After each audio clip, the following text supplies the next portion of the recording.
that adds more anxiety to me. You know, You could always edit it later. I really don't like doing that much editing for real. Okay. But welcome to the Harvest. Welcome to another episode of the Harvest. That's what I meant to say now. I don't know what's up with me.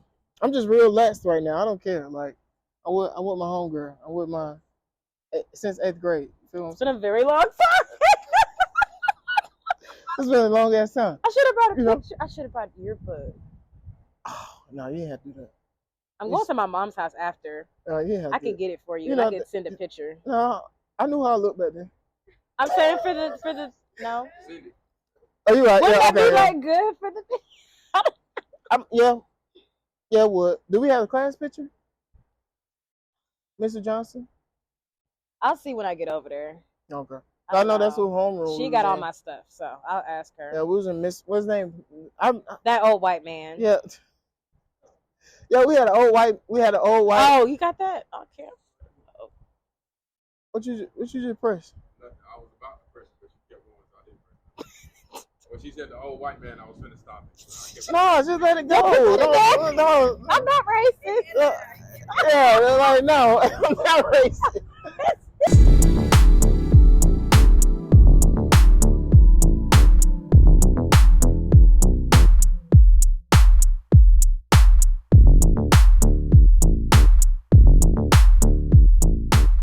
Hey, welcome to another episode of Harvest, where we come to Harvest Empowering Conversations. It's your boy Tony, aka Anthony, aka Hassan, and here I have with me my road dog, a special guest. So glad you were able to come to fuck with me on the Harvest. I said I won't stop cussing. I just gotta get better at my vocabulary. But hey, man, give it up for Miss Charley. Hey guys, happy to be here. Yeah, Charley. No. Yeah. Yeah. Hey, give it up for Charley. I know y'all already did it. My bad. I'm just real relaxed right now, but appreciate you for taking the time out to come on. Sure, always. Talk with your boy. I gave you a little rundown of what we're gonna talk about. You was like, you want that, but We're getting deep. But no, like I like people like like I put it into mindsets where like this is also like just us. When I bring like my friends on, like people I have like genuine connections with, I like to bring them on. We just talk. Like it's rare that you like sit down and really just have like a real conversation. Just kick it, yeah. Just kick it and talk about some meaningful things, cause like but we known each other. I first met you at Shiloh Middle School in Gwinnett. Shout out to I ain't gonna shout out Shiloh. No, we don't have to shout out Gwinnett. Yeah, we don't have to. Well, you don't have to. No shade to the Gwinnett viewers. No shade. It's all love. It's all love over here. Yeah. But no, that's where I first met you, and like we've been like on the low. Like I know you went to Grady, I went to Mays, and then you went to North Carolina A&T. I went to Shaw, and then like it's always that. Like we was always near or in touch, I guess you could say. We didn't lose touch. It was always every time we came back, it was like back like we never left again. Yeah, Charley, you here now? Dang. Like, oh. Yeah, because I didn't know you went to Grady. I'm like, Charley at Grady? That's crazy. I think we saw each other in the parking lot at Mays. And I'm like, what are you doing here? Why y'all go here? I'm like, oh, I live down the street. Cool. So, that's how I started. Yeah. But no, like again, I said thank you for coming on. I wanted to like, you was asking like, what to expect, what we were talking about, but nothing too, nothing too crazy, nothing too deep. But also like I see you and I see that like you're, and this is me also giving you your flowers, right? This is me like giving you your flowers. Like I see you and you carry yourself so poised, right? It's like like you handle business is business at all times, and I can respect that because it's like you call it for how you see it. Shout out Taurus Gang. Period. Always. Shout out to Taurus Gang, but I always saw that you always you stood in you, right? You stayed in you. But I also want to talk because I know like you almost like in sales, right? And we were talking about earlier like how like in corporate to where you almost have a code switch, right? So I want to like with you, especially in sales, especially being, and I hate to portray this, like, I hate always saying, like, being a black man in this or being a black woman in this, but sometimes the truth is the truth, right? And you feel that. How was that for you?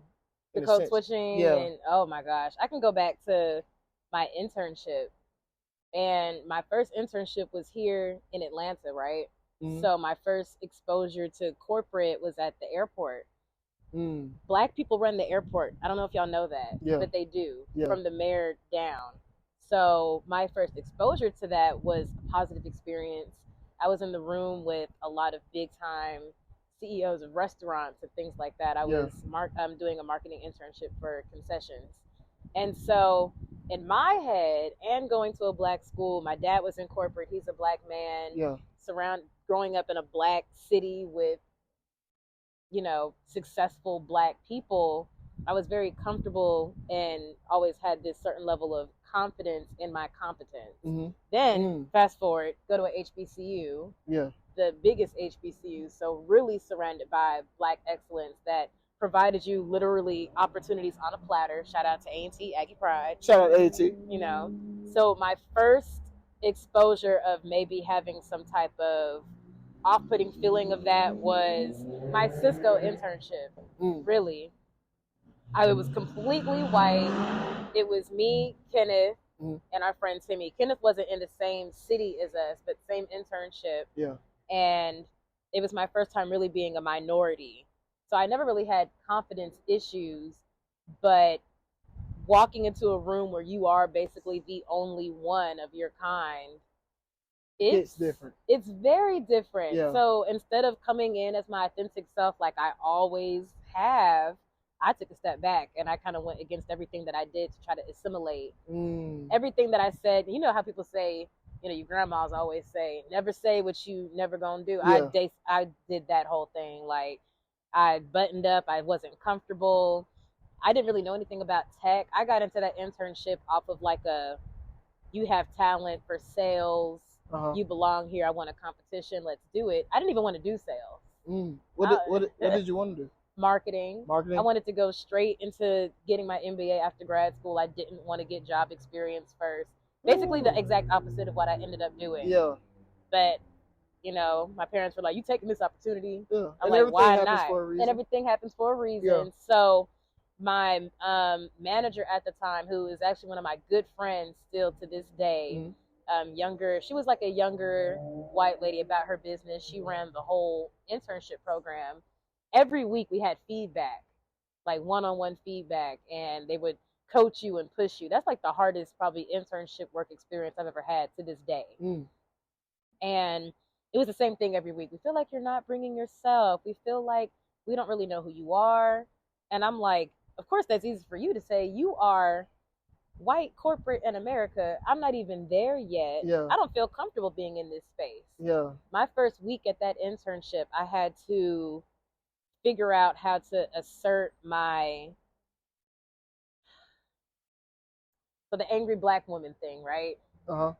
I got that the first week. The first week I was put in a group with all white men to work on a project. And I had to fight for my place to have a voice in there. And that's when I started assimilating, because I'm like, okay, this isn't working. But after we went out a couple times with each other, it was only 10 of us. You're stuck together the whole summer. You're going to have to end up being friends. Oh, we were great. We were cool. It was good. We all got the job. We came into the job together. And that's when I started realizing, if I don't show up for myself now, when? Because I don't want to end up like some of these black people who you lose yourself. Because eventually trying to conform and be somebody else. Right. And I wanted to set an example for the people I wanted to bring up with me. And Josh helped me with that. Once I actually got to the office and I got the job, he was always, you know, Josh was always unapologetically himself. And they called me the mini him. I'm like, I'm not going to shy away from who I am. I'm going to wear my hair natural and switch up the wigs and do all that. I was a wig queen back then. I was doing all types of stuff. I was in my 20s. I mean, you still are, but you know. The early ones where you just were doing anything. Y'all know back in the day, like when you just did anything with your hair and your makeup and you were just trying stuff. I didn't care.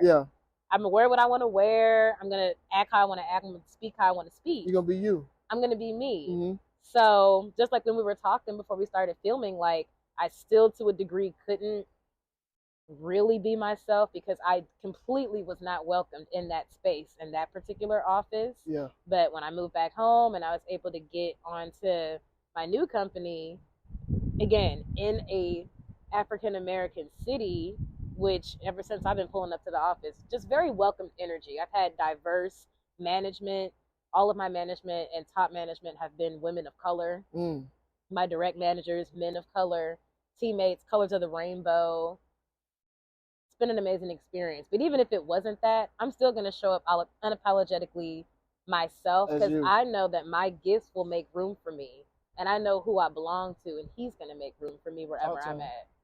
And that's where I'm at with it. That's what's up. So, like, with you in that space, because like what I realized, it's important. Like, I wouldn't say it's important, but it is something to where like you're not the only one in the room, or you're not like, you know, you could just show up somewhere and just be you. Like, this is who I am. Either you like it or you don't. Period. Right. But it's like and you mentioned something. You mentioned the angry black lady, right? Which is which is a thing. It's a label that people actually put on black women, angry black women, like you hear that, especially in aggressive, right?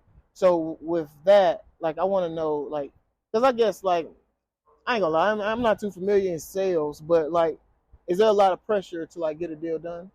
So I'm not even in sales anymore. I only did sales like the first 6-7 something months. I got up out of there. It wasn't my passion. And then once I got in, I decided, I'm going a different way. I'd still do sales to a degree, but not like hands-on sales. Got you. But it's the same thing because I still have a goal. I work through partners. So business development of the partners that we go through to do sales for us. So it is a pressure because it's like, okay, why aren't your partners selling whatever? Why are your numbers low? What's happening? So the pressure is still there. And how do you like with it being there, how do you like manage it or like try to stay focused through it? I control now. I've taken my personal emotion out of my job 100%. That's probably one of the biggest lessons that I learned this year is to remove emotion from things that aren't personal. This is a job to pay my bills. Unfortunately, I'm not the type of person that's passionate about corporate America. My passions lie in other things. So until I get to a place where I want to move into that direction, you're doing what you got to do. I'm doing what I have to do. This is a means to pay my bills and provide for my future family and for the lifestyle that I'm trying to live and that I'm living. So I just took my emotions out of it and I control what I can. And that's all I can do. And I've literally just invited God into my situation and kind of let him take care of it. But don't get me twisted. I worked my ass off. And now it's like, once you know your strengths, play on that and don't talk about what you can't do. Just talk about what you can and push that as much as you can. Over communicate a lot. I over communicate probably every little thing to my management, especially within my industry. Things are very messy right now. So that's the biggest thing. I took my emotions out of it, control what you can, over communicate of all the efforts that you're doing. Some stuff is probably just not gonna show up on paper. Our economy sucks right now. Ain't nobody buying stuff. But that's all you can do. Hey, you said like removing emotions was like one of the biggest lessons you learned lately. Not removing emotions. What would be another? Have you learned another lesson? Like, what would be the like? Ooh, definitely the removing emotions out of things that don't deserve your emotion and radical acceptance. Expound. All right. I'm in therapy, so yeah. Radical acceptance is when you literally have to take every situation and identify it for what it is right now and what it is or it's not going to be. You don't know because you don't know the future. I don't know what's going to happen in the next 5 minutes, quite frankly. So radical acceptance is, this is literally what it is. So what can you do in this situation right now to accept it for what it is? And so you can harness peace for whatever it is at this moment and for the future, regardless of what the outcome is going to be. Yeah, and it plays a role not only in life but also in relationships and friendships. Of just accepting that. Yeah, this is for work. This is for friendships, relationships. It's for everything. Life. Yeah. Yeah, because that's one thing I came to, just like accepting people and stuff for what it is, and just like, you know, also leaning on, like, because I know we went to show you how me tight Charley are. We went to church on Easter Sunday. Mm-hmm. Yeah, brothers and sisters in Christ. Mm-hmm. Absolutely. You did, but no, but also just realizing that, like, you know, like there isn't, realizing the fact that I don't have that much control. None, really. Right, like, you know, so it's just like the only thing that would be best for my mental is just accept it for how it is, instead of like trying. I talked to you on the episode of portraying the image on somebody and not, like, just take it for what it is. I feel like once people get to that point, it's like you just start looking more of the positives and more of the beauties in life rather than what it's not, or exactly what I should have. You know what I'm saying? It's just like that ease, and approaching things and people for what it is as well. Like, stop trying to force things with people or with situations. Radical acceptance is, okay, maybe this is no longer my person for this, or maybe they just weren't at all and I was the one trying to force it. Accept that person for who they are and what they can do for you, or what place they have in your life. Yeah. And that's what it is. Same thing with situations. This situation is not moving the way I want it to move. Okay, well, accept it for what it is. Accept it for, yeah. And move in it. Live in it. Sit in it. Be in it. This is what it is right now. Stay present. Stay present. You're talking. Yeah. I'm talking that talk. I want to ask you, so with that, like, have you seen a difference in, like, the relationships you have in your life now, like, with knowing, like, radical acceptance? Definitely. Yeah. Yeah, definitely. Have you seen that, like, in dating as well? With myself, yeah, for sure. But my radical acceptance is, I learned that I had to take radical acceptance for my past relationships with men and the part that I played in my own hurt, and accept that and sit in it. And then once I actually healed from it, and then I knew I was ready to take whatever person God has for me. And when he sends that person or sent that person, like, okay, now I know how to date correctly and my actual worth. I had to, like, come to a Jesus talk with myself that I preach all day because of how I am. Like, oh, I know my worth. I know this. Oh, Charley just acts like this. I didn't. Or I did. My actions weren't matching my persona at all.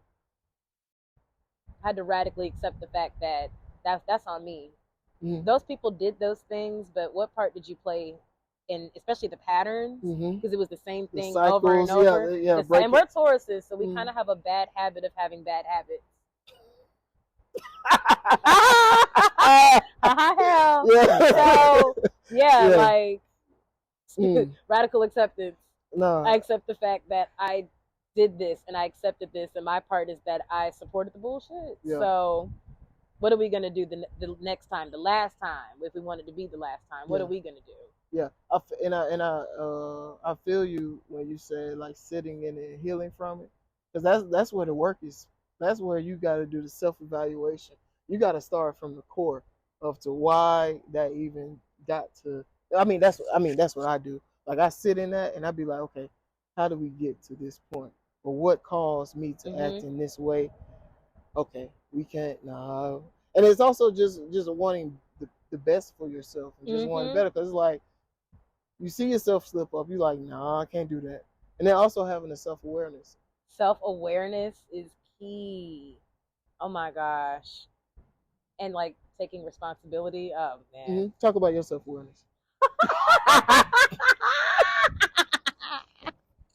No. You're funny. I think I've always had good self-awareness, but I'm on a whole nother level of self-awareness with people, but self-awareness with myself. Development of self-awareness. That's a whole nother thing. No, I feel you. Looking in the mirror, like, when you start writing, you journal? I do. Okay. I do. You ever say, yes. You ever, like, You like were writing in your journal about things about yourself, because it's easy to talk about other people. Yeah. In your journal and what people did to you and things that happened to you. But it's not even about things that you did to other people, but just things about yourself that you know you need to address. And when you read it out loud, that hurts. It's like the Spider-Man meme. Yes.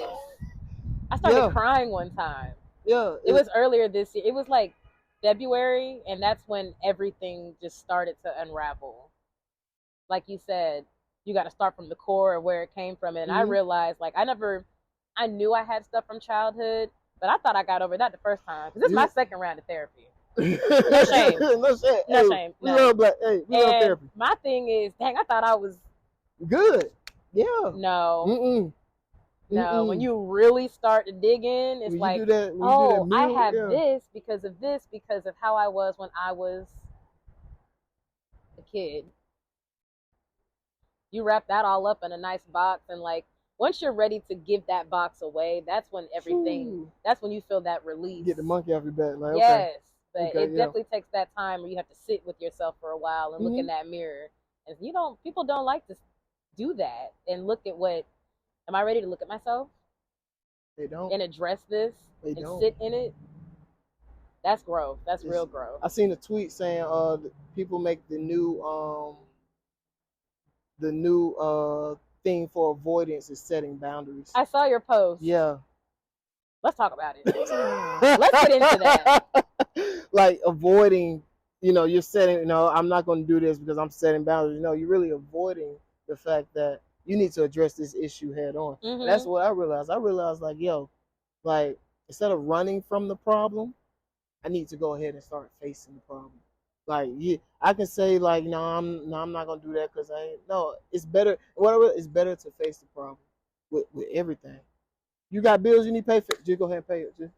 You got you feel me? Like, you got shit you need to take, just go ahead and take care of it. But also with yourself, like, I actually need to sit down and do this evaluation of self, because this ain't it.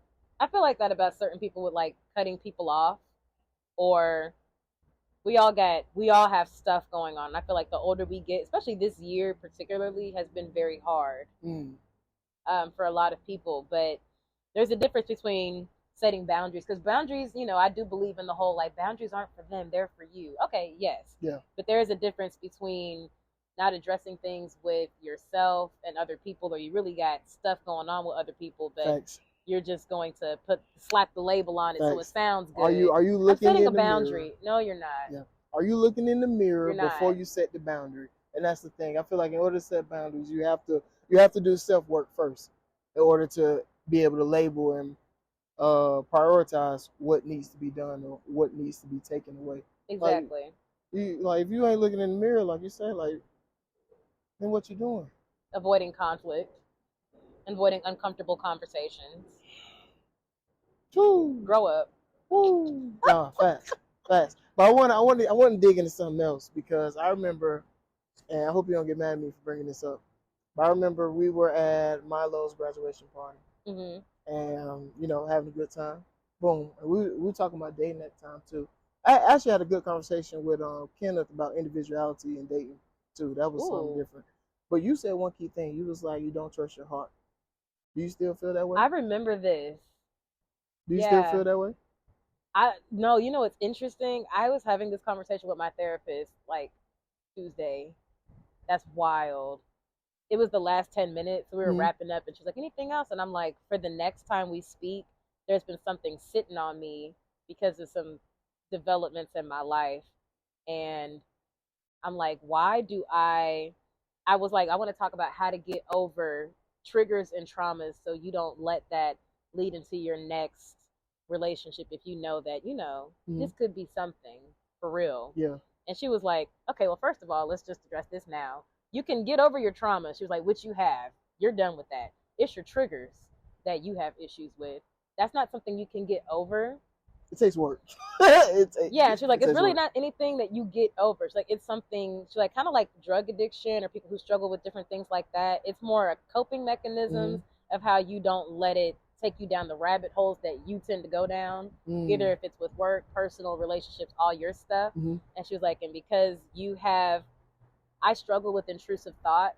I've had those struggles since I was a child. Yeah. She's like, that's your struggle, which also leads to why your triggers tend to be more of a challenge, because you go down rabbit holes internally and in your spirit. Overthink. Yeah. And she Yeah. was like, you need to learn. She's like, it's not about the other person. It's about you. It's not about trusting them or trusting what they say or what they do. And she's like, Charlie, this is a you problem that we're really going to have to figure out.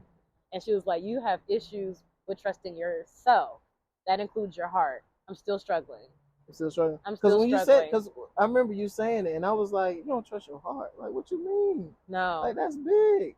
Because when you said, I was like, oh no. Like, you were like, oh no. Yeah. When you said it, I was like, oh no. Like, no, this can't be. Just due to the friendship that we have. Just hearing anybody say that you care about, that you like really look after for, like in terms of like friendship. It's like, oh no. We can have that, but I wanted to ask you that because it's always been on the back of my mind.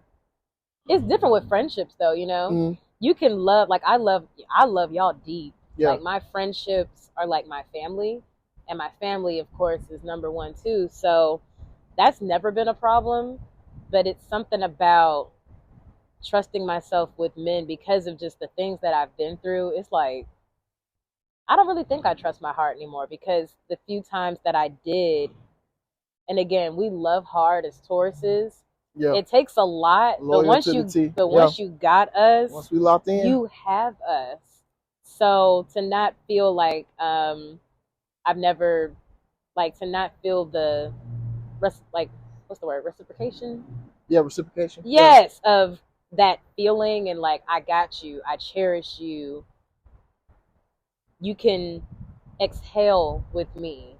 You know what I mean? Like, you can let loose. You can be yourself. Never have actually had that 100%, because after the first time, that drop was so low, because it followed me so many years after that initial relationship because of work, and we worked together. It was just crazy. Yeah. He was a crazy person. But after that, I'm like, I'm a head person. I'm always going to think with this first. I'm very analytical. I think maybe I'm a little too business-minded focused sometimes. Like, oh, well, I'm looking at this as a business problem instead of a human. Yeah. And I'm always thinking like the what ifs and the what's and what could happen and whatever. It's like, no, I'm still working on figuring out how to overcome my triggers. I've healed from my traumas, but just allowing myself to be 100% in the moment and to see this person for who they are, and just to trust God that He's leading me in the right direction of what I'm praying for too, right? Yeah. And that's actually have been helping me open up my heart more.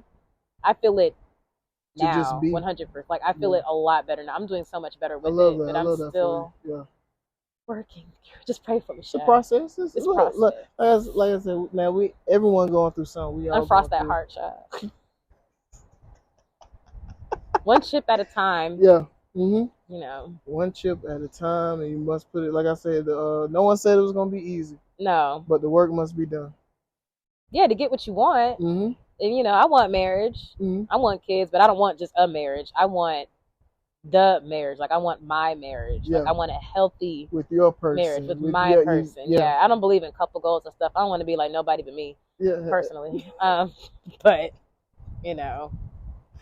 Yeah. If I want that, then I have to do the work on myself.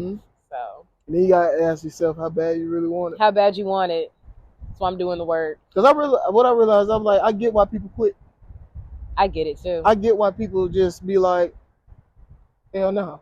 Like, because it's a lot. It's easier to walk away than to risk. And I'm also a risk adverse person. But all is fair in love and war. If you're a good person. Yeah. And if you like purposefully try to treat people the right way, and you're selfless and you're actually thinking about the other person instead of just thinking about yourself, then I do believe all is fair in love and war. Sometimes just stuff don't work out.